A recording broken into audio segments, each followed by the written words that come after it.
আসসালামু আলাইকুম রহমতুল্লাহ। সম্মানিত ভিউয়ার্স, দেখছেন এই মুহূর্তে ঢাকা চট্টগ্রাম মহাসড়কে ড্রাইভিং প্রশিক্ষণ নিচ্ছে, ড্রাইভিং শিখছে ধনুয়াকলা বাড়ি মোহাম্মদ মিশাদ এই মুহূর্তে ঢাকা হাইওয়ে রোডে ড্রাইভিং প্রশিক্ষণ নিচ্ছে। আপনারা দেখছেন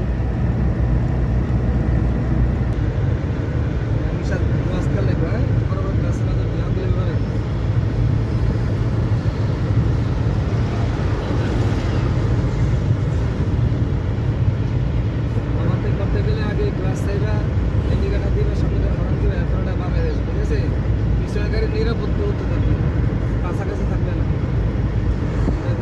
এই লেনে যেতে থাকো, তোমার কোনো বাধা নাই। আছে বাধা সামনে, এইটার কাছে যখন দেবে তখন ওভারটেক করার প্রয়োজন হবে নাকি, তখন গ্লাস চাইবে, ইন্ডিকেটর দিবে, পিছনে গাড়ি নিরাপদ দূরত্বে অনেক দূরে থাকলে আর কোনো ওভারটেক করবে। সামনে ইউটার্নের জায়গা আছে, আসতে যাবে, যার গাড়ি ঢুকতে পারবে। এই ইউটার্নের জায়গাতে গতি কমাইতে হবে।